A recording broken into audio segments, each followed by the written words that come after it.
ہم دنیا کو سمجھا پائیں گے اور FATF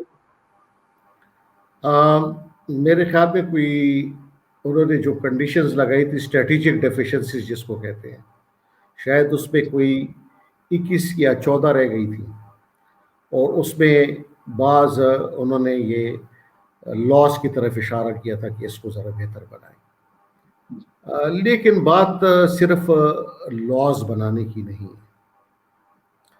اگر آپ دیکھیں کنٹرول آف نارکوٹکس ایکٹس ہے ہمارے ہاں ہے، اس میں پھانسی کی سزا بھی ہے، جائیداد کی کنفسکیشن بھی ہے، لیکن اس کے باوجود کیا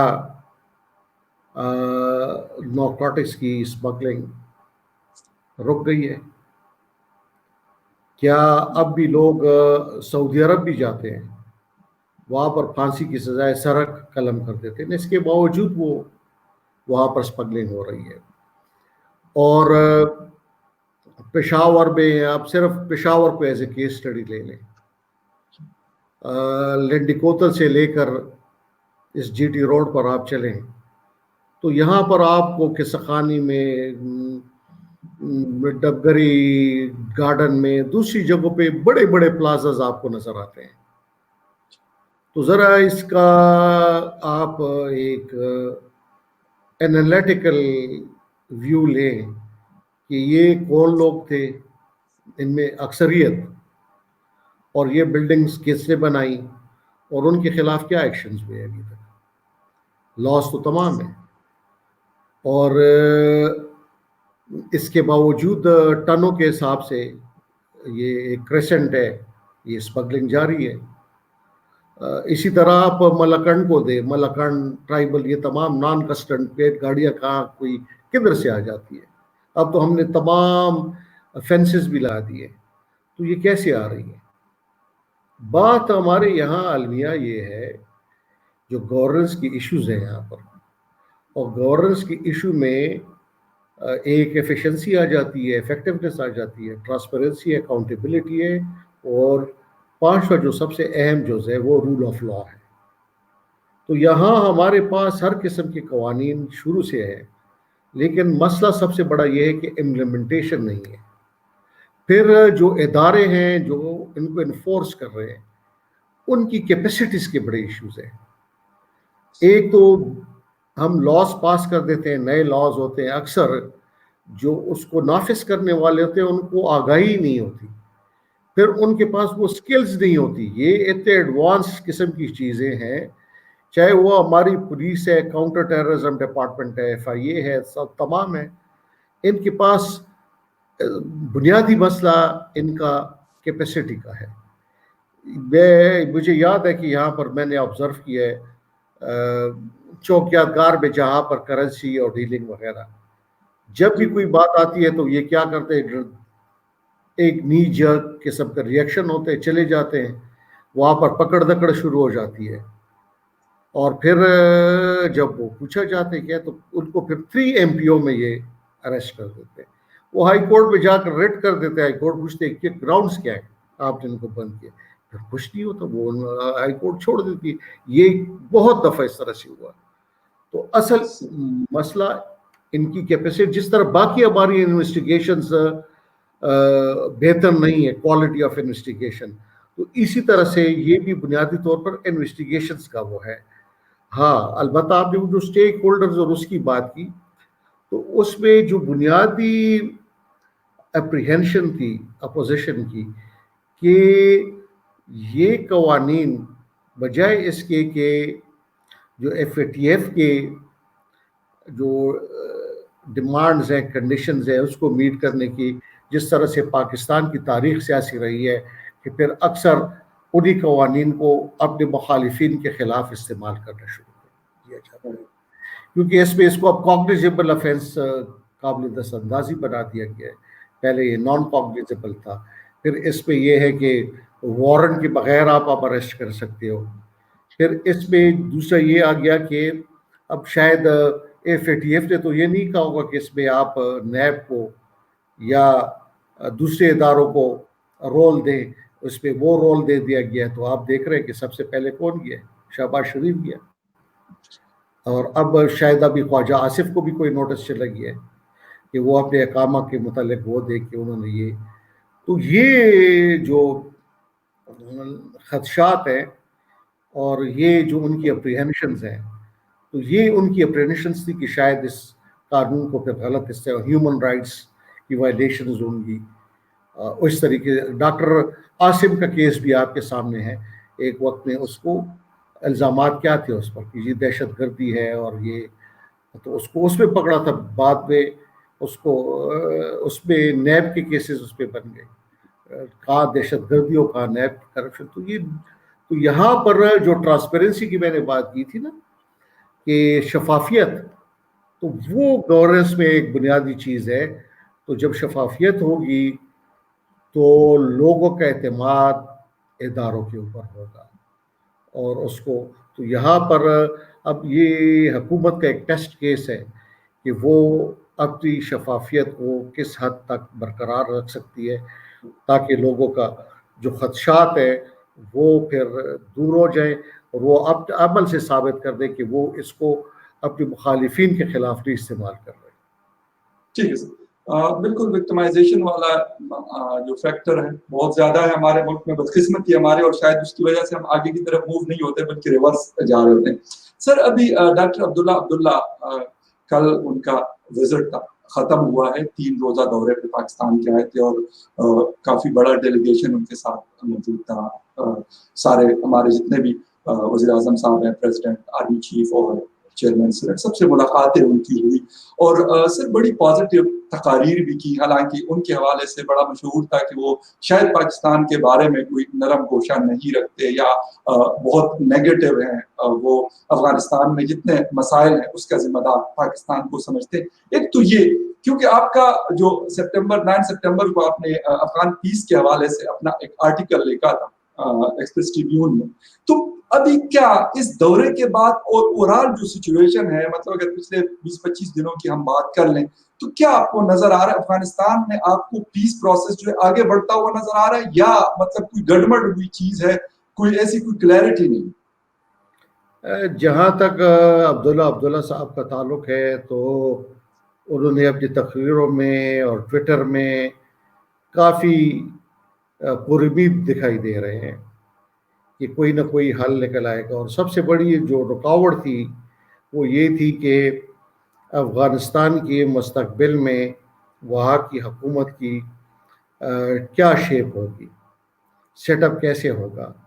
کیونکہ جب وہاں پر دعا میں بھی یہ 12 ستمبر کو شروع ہوا تو بیٹھے تو بنیادی اختلاف ہی اس بات پہ تھا کہ وہ وہاں پر اسلامی نظام کی بات کر رہے تھے اور وہ ان کی اپنی انٹرپریٹیشن ہے. اگر آپ پاکستان اور افغانستان کا تقابلی جائزہ بھی کریں تو دیکھیں پاکستان کے آئین میں بھی اسلامک ریپبلک آف پاکستان ہے، لکھا ہوا ہے کہ کوئی قانون قرآن اور شریعت کے خلاف نہیں بنے گا.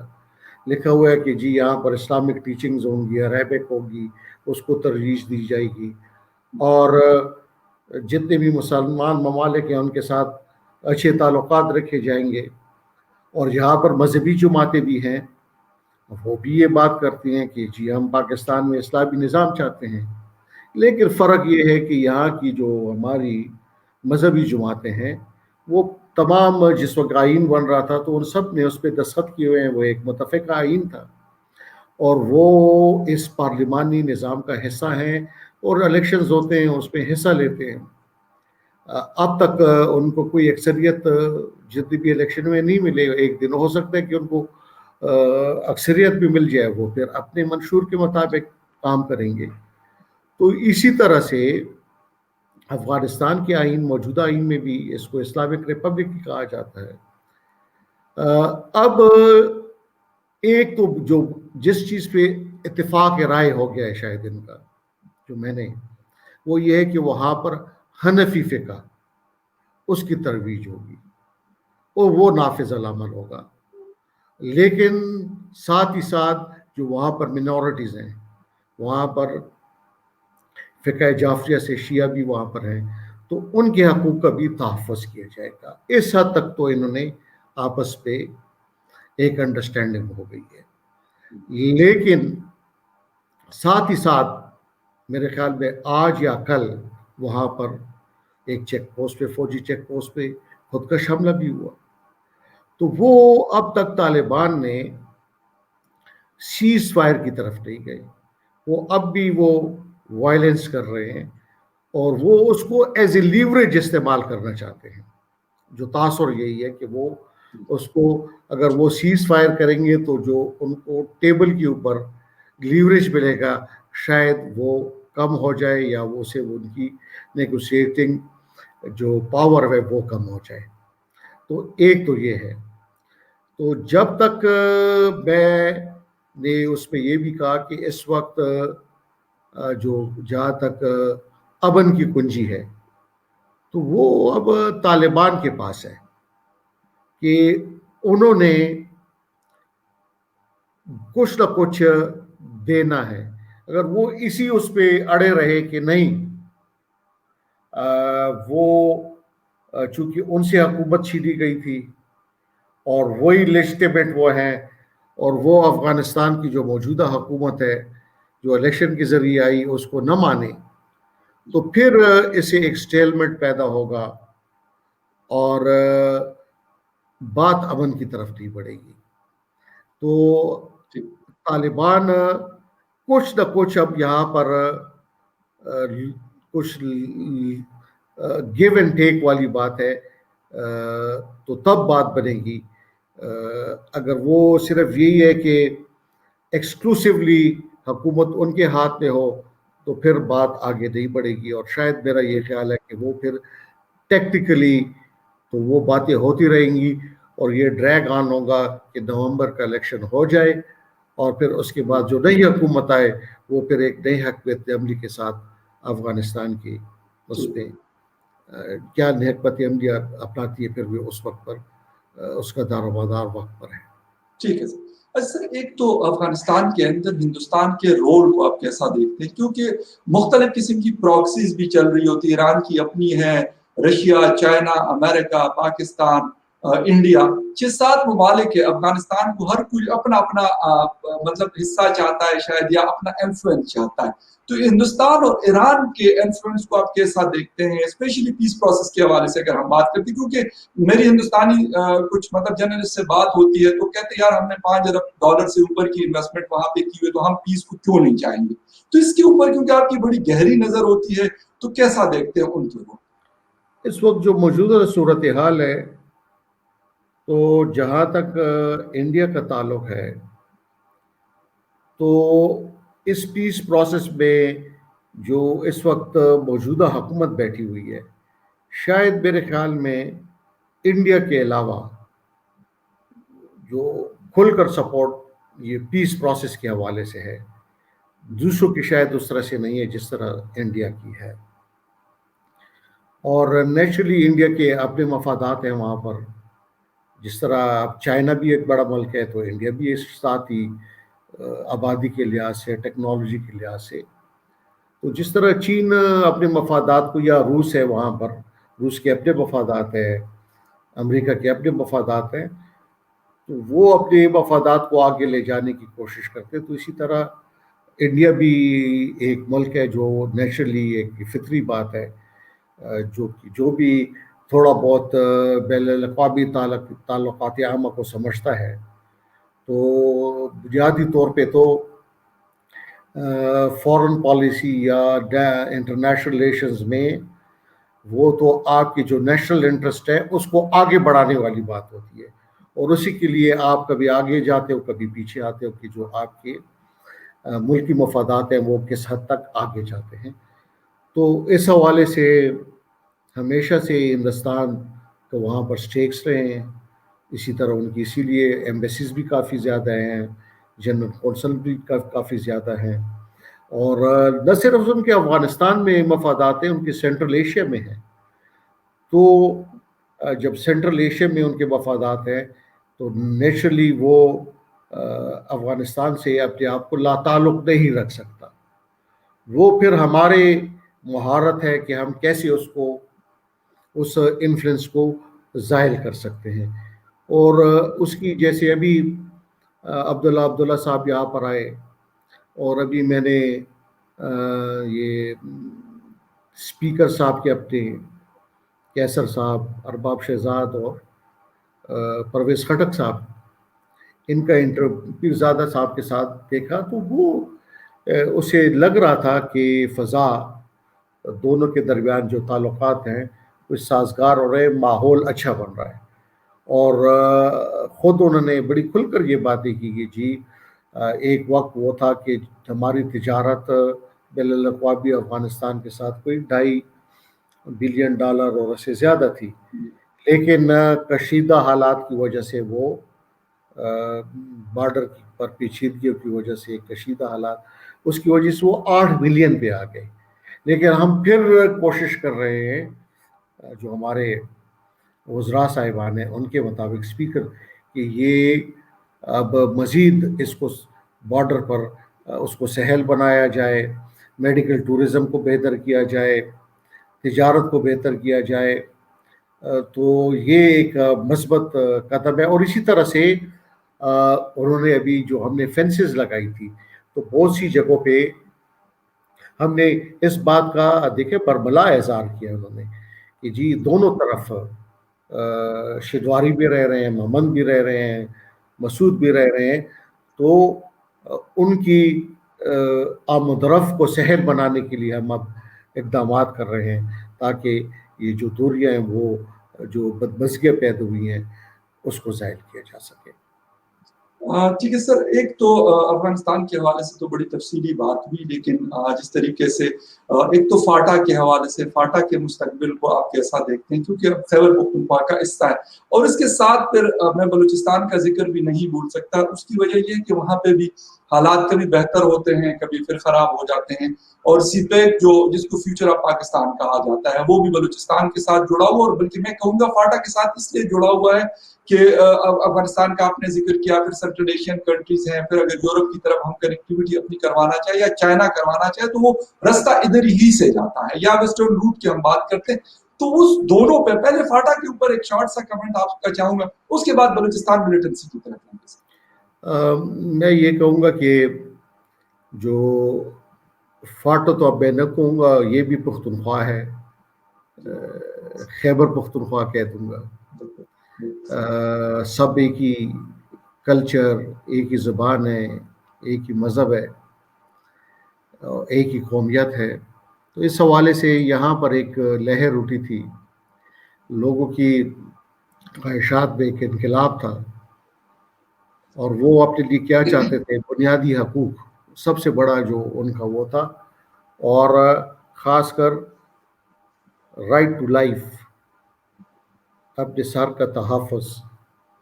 اس میں کیا تھا کہ جی جو مائننگ ہے اس کو ڈی مائننگ ہو، ٹیررزم سے چھٹکارا ہو، پھر فریڈم آف موومنٹ ہو، ان کی عزت نفس، جو ڈگنیٹی، فنڈامنٹل رائٹس میں سب سے بڑی چیز جو ہے وہ انسانی، جو جس کو ہم ڈگنیٹی کہتے ہیں، وہ ہے. تو یہ تمام وہ جو وہاں خاص کر یہ نارتھ وزیرستان، ساؤتھ وزیرستان اور ان علاقوں میں جو لوگ رہ رہے تھے، وہ محسوس کر رہے تھے کہ ایک طرف سے تو وہ جو دہشت گرد ہے وہ ان کو تھپڑ مار رہے ہیں، اور دوسری طرف سے ریاست کی بھی ان پر پابندیاں آ جاتی ہیں، ان کی موومنٹ، اور اس کی اپنی عوامل، اپنی وجوہات ہیں.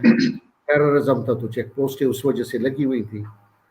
لیکن عام آدمی وہ آئی ڈی پی جب بے گھر بھی ہو جاتے تو اور آپ کی عزت نفس میں مجروح ہوتی ہے، کیمپوں میں آتے جاتے. تو وہ تمام یہ عوامل، پھر اسی طرح سے دنیا گلوبل ولیج آپ کہتے ہیں بن گئی ہے، ہم کہتے ہیں، سب کہتے ہیں، کمیونیکیشن، ٹیلی ویژن، ہر چیز میڈیا نے دنیا کو ایک دوسرے کے سامنے رکھ دیا ہے. تو دنیا کی جتنی بھی اچھی چیزیں ہیں، گڈ تھنگز آف لائف، تو میرا جو اس پختونخوا میں میرا بھائی رہ رہا ہے، بہن رہ رہی ہے، بزرگ رہ رہے ہیں، تو ان کی بھی خواہش ہے کہ ان کے پاس بھی یہ اچھی چیزیں ہوں. تو یہ خواہشات کا انقلاب تھا، اور اس میں وہ اپنے آپ کو یکساں شہری چاہتے تھے کہ جس طرح پشاور کا ہے، بنو میں ہے، دوسری جگہوں پہ ہے، کراچی میں ہے، تو وہی سیاسی حقوق اس کو بھی حاصل ہو. تو اس کا ایک مرحلہ تو ہو گیا جس میں کہ آئینی ترمیم ہوئی، یہاں پر آپ کو جوڈیشری آئی، وہاں پر سیاسی لحاظ سے صوبائی اسمبلی اس کی سیٹیں الیکشن ہوئے.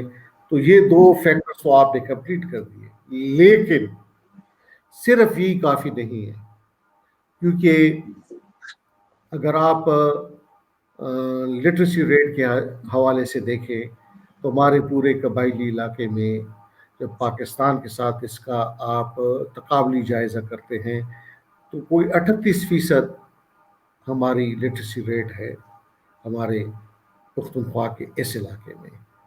اور جب ہم خواتین کے حوالے سے لٹریسی ریٹ کر دیکھیں تو وہ 12% اور 18% پہ آ جاتی ہے. اسی طرح صاف پینے کا پانی ان کو نہیں مہیا، وہ میلوں دور جا کر اپنے لیے پانی لاتے ہیں. اسی طرح ان کے اریگیشن سسٹمز ہیں. پھر اگر اس کی ریشو آپ پیشنٹ ٹو بیڈ ریشو دیکھیں، ڈاکٹرز ٹو پیشنٹ ریشو دیکھیں تو وہ بہت کم ہے. تو یہ روڈ نیٹ ورکس. اسی طرح قبائلی علاقوں میں ہمارے تقریباً شاید 500 سے زیادہ صنعتیں تھی، آج وہاں پر وہ تقریباً ختم ہو کر رہ گئی ہے. تو اب ضرورت اس بات کی ہے کہ جو ہم نے ان سے وعدے کیے تھے کہ جی 3% جو ہمارے NFC کا ہے وہ ہم نے ان کو دینا ہے، اس وعدے پر ابھی تک عمل نہیں ہوا. اور جو تھوڑا بہت ہم ڈیولپمنٹ اس پہ سائڈ پہ دے رہے ہیں بجٹ میں تو وہ تو وہاں تنخواہ اور اس پہ چلا جاتا ہے. تو ڈیولپمنٹ اور سوشل ڈیولپمنٹ کے باقی کیا رہ جاتا ہے؟ تو اگر جو خواہشات جو پیدا ہوئی تھی انقلاب، اگر آپ نے ان کو ان کی تکمیل نہیں کی تو پھر یہ فرسٹریشن میں بدلے گی، اور فرسٹریشن پھر ایک وہ وقت آتا ہے کہ پھر وہ ایجیٹیشن میں بدل جاتا ہے. تو اس لیے ضروریت ہے حکومتیں کہ مبادہ یہ فرسٹریشنز ایجیٹیشن میں بدل جائیں، وہ ایسے اقدامات یہاں کریں کہ لوگوں کو نظر آئے کہ یہاں پر ترقی کی ایک نیا جال بچھایا جا رہا ہے، یہاں نظر آئے کہ یہاں انصاف ہو رہا ہے اور سستا انصاف ہو رہا ہے. تو تب بات بنے گی، ورنہ پھر وہی ہوگا جو ہم نے ملکنڈ میں دیکھا. وہاں پر جب ملکنڈ میں انصاف صحیح طریقے سے مہیا نہ ہوا تو صوفی محمد اور تحریک نفاذ شریعت اس قسم کی تحریکی پھر اٹھی، اور پھر وہاں پر ایک وقت وہ آیا کہ وہاں پر آپ کا کرمنل ایڈمنسٹریشن جسٹس سسٹم اس کا بریک ڈاؤن ہو گیا. اور جو وہاں پر بنیادی طور پر کس چیز کو ایکسپلائٹ کیا کہ وہ گیپس جو گورننس کے تھے ان لوگوں نے انہی چیزوں کو ایکسپلائٹ کیا کہ جی انصاف نہیں مل رہا، ہم آ کر آپ کو انصاف دیں گے. اس لیے ان چیزوں پہ فوکس ہونا چاہیے. اچھا سر، ایک مطلب جس طریقے سے آپ نے بہت زبردست طریقے سے اس کو ایلیبوریٹ کیا، مطلب اگر ہم دیکھیں تو ان چیزوں کی وجہ سے پی ٹی ایم بنا، اور پی ٹی ایم کو اتنی مقبولیت شاید پورے پاکستان میں کیا دنیا میں ملی. ہو سکتا ہے بہت سارے لوگ ہماری اس بات، میری اس بات سے یا آپ کی اس بات سے اختلاف بھی کرتے ہیں. بہت سارے لوگ کہتے ہیں کہ نہیں جی فلاں اس کو سپورٹ کرتا ہے، فلاں اس کو کرتا ہے. لیکن میں کہتا ہوں جب انسان کو اپنا حق نہیں مل رہا ہوتا تو اس کے لیے کوئی نہ کوئی رستہ نکالتا ہے، شاید یہ ہیومن نیچر ہے. اسی طریقے سے سر اگر ہم بلوچستان کی بات کرتے ہیں تو شاید جس طریقے سے ہم نے پرانا فاٹا تھا ہمارا، جو بھی خیبر پختونخوا کا حصہ ہے، اس کے بہت زیادہ گریوینسز تھے. تو اس سے شاید زیادہ میں کہتا ہوں کہ بلوچستان کے، کیونکہ وہاں پہ تو بہت سارے نیچرل ریسورسز پورے پاکستان کو اس نے گیز دی، وہاں سے تیل نکلتا ہے، گوادر پورٹ وہاں پر ہے. اس کے علاوہ بہت ساری چیزیں ایسی ہیں جو پورے پاکستان کو وہ انٹرٹین کر رہا ہے وہ صوبہ. لیکن اس کے پاس کیا ہے؟ ہاسپٹل نہیں ہے، روڈ نہیں ہے، بیسک کمیونیکیشن سسٹم نہیں ہے، موبائل کی 3G 4G سروسز نہیں ہے. مطلب کیوں ہم اس طریقے سے، اور پھر ہم لگاتے ہیں کہ بھئی فلاں سپورٹ کرتا ہے، را کرتا ہے، NDS کرتا ہے، امریکن CIA کرتا ہے، موساد کرتا ہے. تو کیا ہم یہ خود موقع پرووائڈ نہیں کرتے ان کو، ان کا کام آسان نہیں بناتے اس طرح کی چیزیں کرتے؟ یہ بیرونی فیکٹرز کی جہاں تک بات ہے نا، وہ تو جب اندرونی اس پہ ایسے کنڈیشنز نہ ہوں تو بیرونی تو اس وقت جب آپ کنڈیشن یا کنڈیوسو ہوتی ہیں تو پھر ملیٹنسی پیدا ہوتی ہے، اس قسم کی تحریکیں اٹھتی ہیں، اور پھر لامادہ پھر وہ باہر کے لوگ بھی پھر اس پہ جن کے اپنے انٹرسٹ ہوتے ہیں وہ اس پہ پھر مداخلت یا اپنے فائدے کے لیے کام کرنا شروع کر دیتے ہیں. لیکن سب سے پہلے تو ہوم گرون ہوتا ہے، وہاں پر کوئی کنڈیشنز ہوتی ہیں، تحریکیں ویسے نہیں پیدا ہوتی، یہ ایک دن بھی نہیں پیدا ہوتی، وہ آہستہ آہستہ آہستہ آہستہ وہ عوامل ہوتے ہیں، اور پھر لاوا پکتا رہتا ہے، اور پھر کوئی خاص ایک ایونٹ ہوتا ہے جس کی وجہ سے وہ جو کمبسٹیبل میٹیریل جو تیار ہوا ہوتا ہے وہ اگنیٹ ہو جاتا ہے، اور پھر وہ جیسے آپ پی ٹی ایم کی آپ نے بات کی تو وہ ایک ایونٹ تھا، حالات پہلے سے لاوا پک گیا تھا، لیکن نکیم مسعود کی جو وہ ہوا وہاں پر انکاؤنٹر میں سو کارڈ نام نہاد وہ مارا گیا، جب انصاف نہیں ملا تو یہاں پر پھر یہ آلریڈی جو لوگوں کی حیثیت تھی جس میں معاشی سماجی یہ تمام معرکات شامل ہیں اس کی وجہ سے. تو اسی طرح بلوچستان میں بھی مختلف اس کا ایک تاریخی پس منظر ہے، جو سردار نوروز کے ساتھ جو کچھ ہوا، ان کے بیٹوں کے ساتھ جو کچھ ہوا، ان کی جیسے عزت نفس کو جیسے ٹھیس پہنچائی گئی، اکبر بگٹی کے ساتھ جو ہوا، پھر وہاں پر یوتھ دیکھیں اب یونیورسٹیز بن گئی ہیں، وہ تو ایک یوتھ وہاں پر پروفیشنز پیدا ہوئے ہیں، اب وہ ان کے روزگار کے مسئلے ہیں. پھر جب آپ ڈیولپمنٹ آتی ہے تو جو منورٹی ہوتی ہے وہ محسوس کرتی ہے کہ وہ مارجنلائز ہو رہی ہے، تو وہ اس کے پھر اپنے وہ ان کا احساس تحفظ عدم تحفظ پیدا ہو جاتا ہے. تو یہ وہ ایشوز ہیں جن کو ایڈریس کرنے کی ضرورت ہے. صرف اسٹیٹ کی بعض اوقات آپ کائنیٹک انرجی اسٹیٹ استعمال کرتی ہے، ساری دنیا میں ہوتی ہے، لیکن ساتھ ساتھ نئے نان کائنیٹک انرجی جس کو ہم کہتے ہیں تو وہ بھی ضروری ہے آپ ٹیررزم کو کاؤنٹر کرنے کے لیے، یا سی وی آج کل کاؤنٹنگ وائلنٹ ایکسٹریمزم، تو وہ اس کے لیے پھر ڈفرینٹ میتھڈز ہیں وہ بھی استعمال ہونے چاہیے. جی ٹھیک ہے سر. تو اب اگر ہم بلوچستان کی بات کریں تو کیونکہ بلوچستان میں بہت سارے لوگ جو باہر گئے ہوئے ہیں اور وہاں سے وہ کنٹرول کر رہے ہیں اپنی چیزوں کو یہاں پہ، اگر دیکھا جائے تو اپریل مئی میں ہمیں بہت ساری کیجوالٹیز اٹھانی پڑی، کافی سارا نقصان ہماری فورسز کا ہوا. اور یقیناً جب اس طرح کے حالات ہوتے ہیں تو سی پیک جس کا ہم پورا مطلب پاکستان کے شاید دنیا انتظار کر رہی ہے شدت سے، تو اس کے اوپر اس کا امپیکٹ کیا ہوگا کہ اگر ہم وہاں پہ ان لوگوں کو بیسک ضروریات نہیں دیتے، اور یہ نہیں پتا کہ کیوں نہیں دیتے. ایک بجٹ ہے ان کے لیے اور ایک پراپر صوبہ ہے وہ، اور بہت سارا ہمارے مطلب جسے کہتے ہیں قومی خزانے کو بہت سارا ریونیو وہ دے رہا ہوتا ہے، اس کے باوجود بھی. اور سر جس طرح آپ نے بات کی کہ مطلب باقی اگر کاؤنٹر کرنا ہوتا ہے ٹیررزم کو، اس کے ساتھ ساتھ ڈیولپمنٹ کے اوپر بھی کام ہو رہا ہوتا ہے. اگر ہم سر مقبوضہ کشمیر کی بات کرتے ہیں تو مقبوضہ کشمیر کے اندر تیز ترین 4G موجود ہے، وہاں پر سر ریلوے کا ایک بہترین نیٹ ورک موجود ہے. اس کے علاوہ وہاں پہ یونیورسٹیز ہاسپٹلز، یقین کریں میری سری نگر میں بات ہوتی ہے تو مجھے وہ لوگ پھر بھی انڈیا کے خلاف کھڑے ہوئے ہیں، وہ پاکستان کا فلیگ لے کے چل رہے ہوتے ہیں. لیکن اگر اس کا کمپیریزن، میں نہیں کر رہا اس کا کمپیریزن کیونکہ دونوں کے مطلب سچویشن ڈفرنٹ ہے، لیکن افسوس ہوتا ہے وہاں کے لوگ، آج بلوچستان کے لوگ یہ بات کرتے ہیں کہ بھئی ہم نے کیا گناہ کیا ہو کہ گوادر میں بیٹھا ہوا، تربت میں، خزدار میں، اواران میں، کہ جس کے پاس ایک بیسک ضرورت، اگر اس کے ایک بچے کو 4G چاہیے اپنی کوئی مطلب تھیسس کرنا ہے، کوئی چیز دیکھنی ہے، وہ نہیں اویلیبل. کیوں کہتے ہیں سیکیورٹی رسک ہے. سر ایز اے مطلب پولیس آفیسر آپ کیا سمجھتے ہیں؟ ہم نے اس کو ایک ڈرامہ نہیں، بلیو می میں ایک ڈرامہ کہتا ہوں کہ ہم ہر ٹائم مطلب نیٹ ورک بند کر دیں، یہ کر دیں، ڈبل سواری پہ پابندی کر دیں، اس طرح کے حالات کا کہ ہم مزید نہیں خراب کرتے سچویشن کو.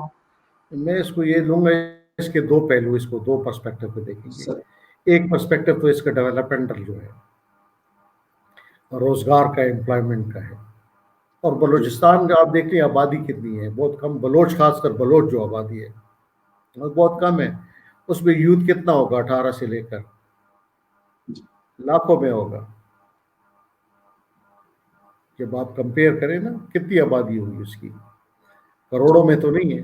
جو ہمارے بالکل پاکستان کے اندر جو بلوچ ہے لاکھوں میں. بالکل پھر اس میں جب آپ یوتھ بھی آ جاتے ہیں جو کہ 18 سے لے کر 30-35 سال کا ہے, جی تو یہ ایک ہیومن ریسورس ہے. آپ اس پہ فوکس کریں, ان کو زیادہ سے زیادہ اپرچونٹیز دیں,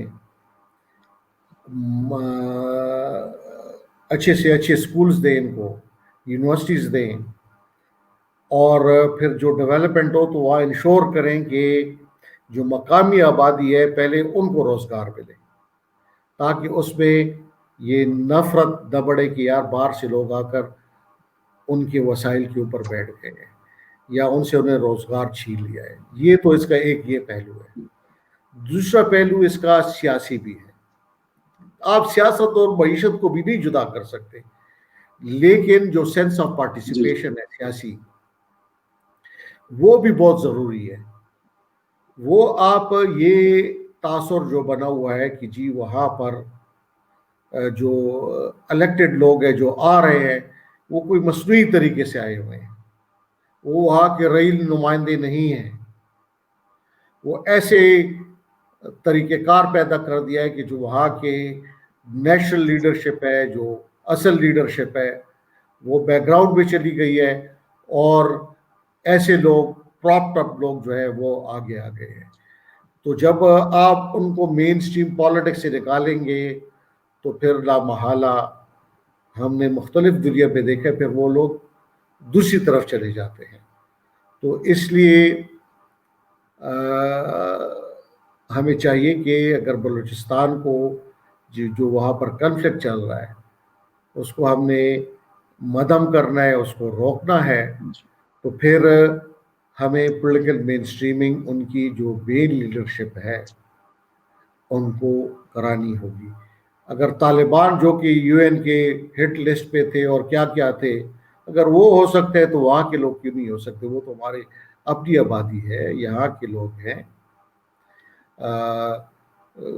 تو یہ ہونا چاہیے.